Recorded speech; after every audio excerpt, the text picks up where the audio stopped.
Hey everyone, and welcome back to Joey's Retro Newscast, where I go over the top news of the last week in retro handhelds, retro gaming, and just gaming in general. Given the absolute lack of news this week, definitely not enough to fill up a newscast, we're going to do something different. I'm going to talk about my experiences using the Retroid Pocket 5 for the last week or so, and why I haven't done an actual review yet. But first, let's get into the actual news that we do have. Spruce OS just got a big update for the MIUI A30. The biggest feature is they added a game switcher function, which if you've had an Onion OS device, you know what that is, but it basically lets you just swap between games easily thanks to it being a game switcher. And they added it here.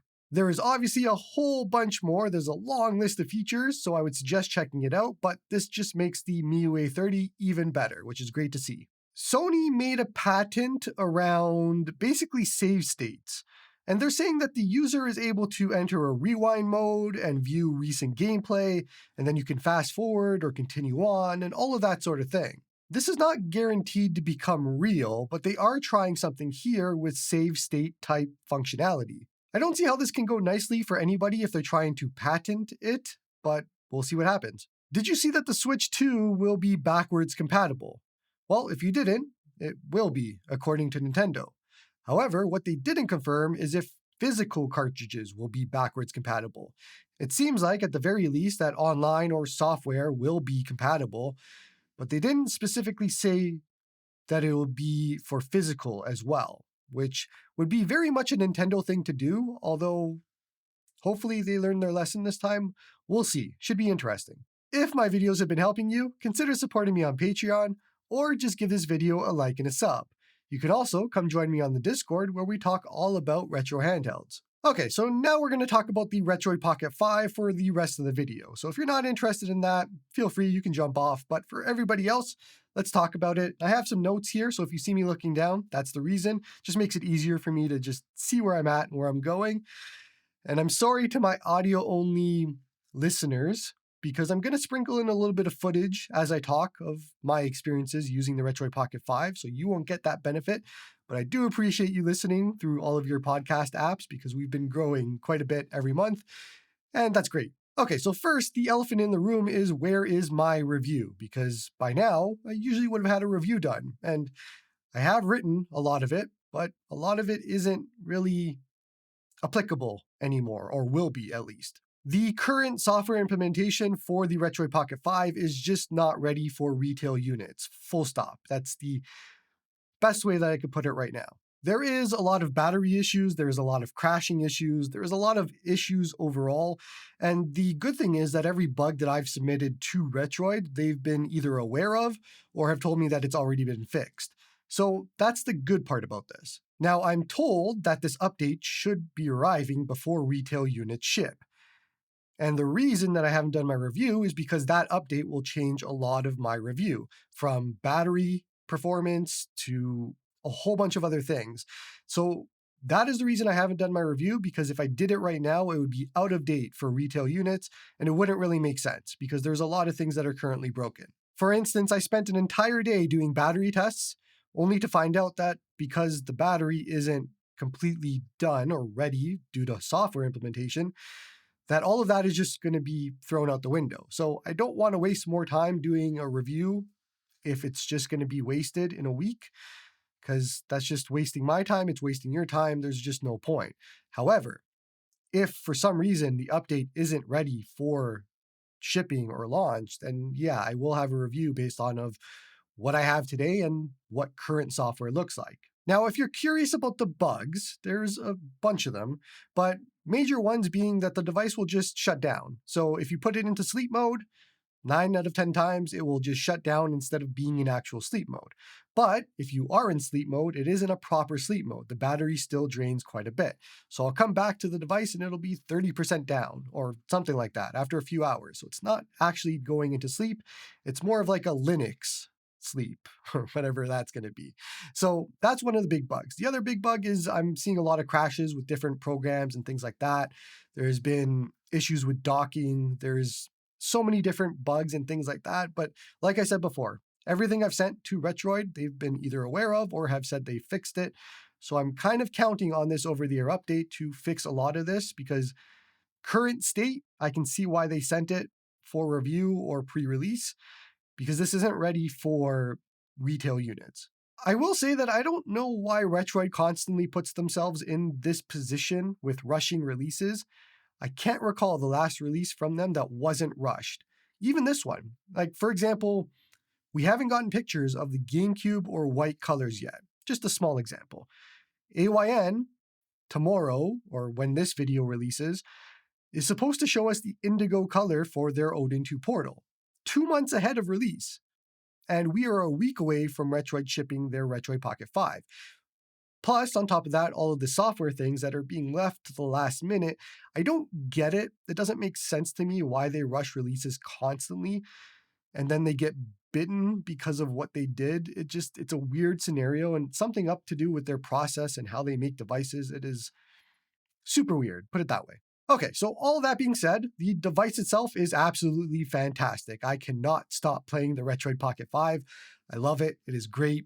Putting all of the software issues aside, because I can still play it in certain bursts and things like that, it is probably going to go down as one of the best retro handhelds ever made. And I know that is a statement to make, but it makes me happy. And there is only a few devices that I've had that have made me this happy. Fans of the channel know that I didn't like the Retroid Pocket 3 Plus, didn't like the Retroid Pocket 4 or 4 Pro, found them to be very uncomfortable, along with a whole bunch of other reasons. And I can finally say that I actually like a core Retroid product that's not a spin-off. It's not the Retroid Pocket 2S, it's not the Retroid Pocket Flip, it's their main core product, the Retroid Pocket 5. And this one is actually good. It's comfortable in certain ways, and we'll talk about that. The screen is fantastic. The battery life is really good when I can, based on the tests that I've done so far, it is still very good. It is not a Retroid Pocket Mini in battery life, but it is still good. Now, the power conversation is where people are going to hum and haw about how the Snapdragon 8 Gen 2 is obviously a lot better than this. No question. Odin 2 is going to be a lot better. Odin 2 Mini is going to be a lot better. However, this does hit every note for GameCube and PS2 and 3DS and all of that if you want to play those and upscaled. But if you're going to look for Switch, obviously, I don't think it hits Switch. You will be able to get some games running better than I did.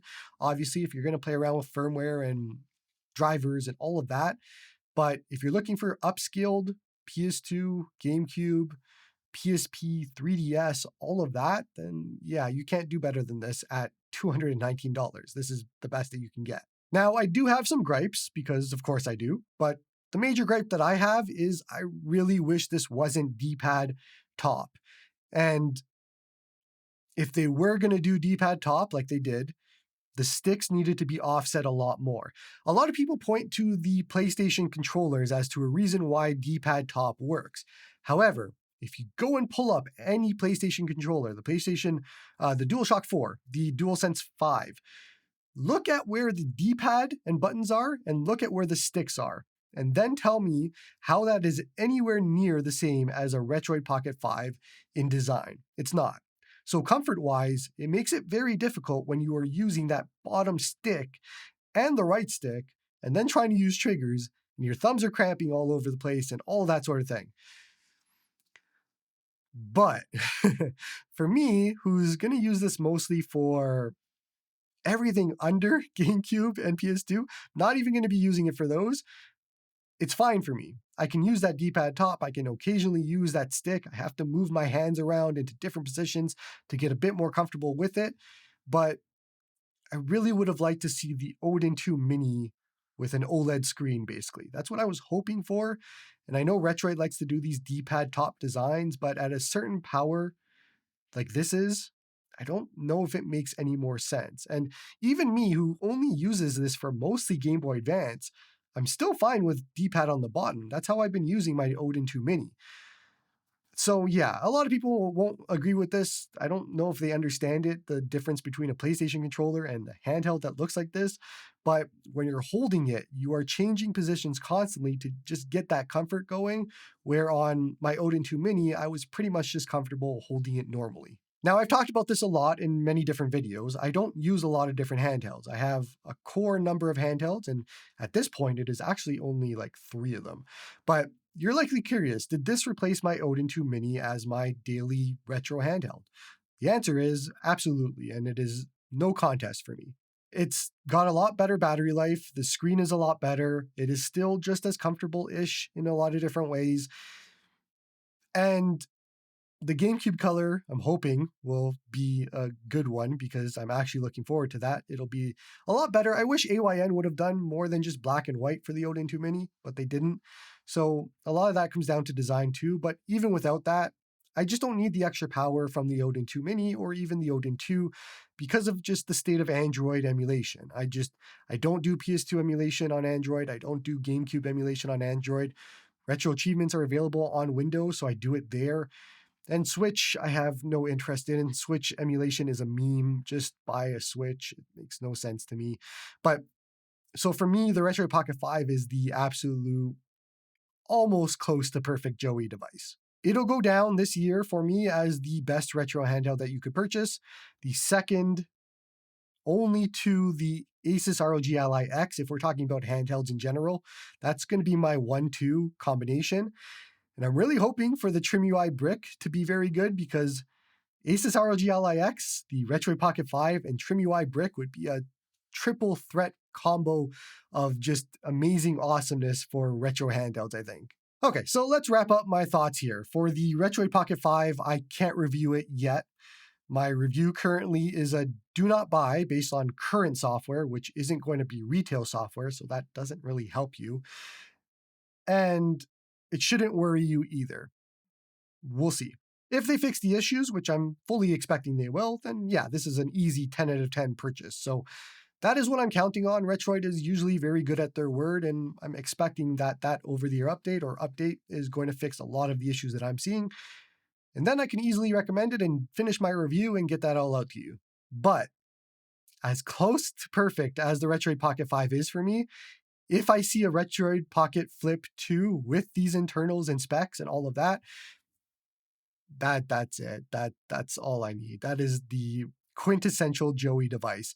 A clamshell with these internals and everything, and offset sticks and D-pad and inset sticks too, and no more sliders. Although I love the sliders, I didn't have an issue with them. But if we're gonna do this, we're gonna do it right.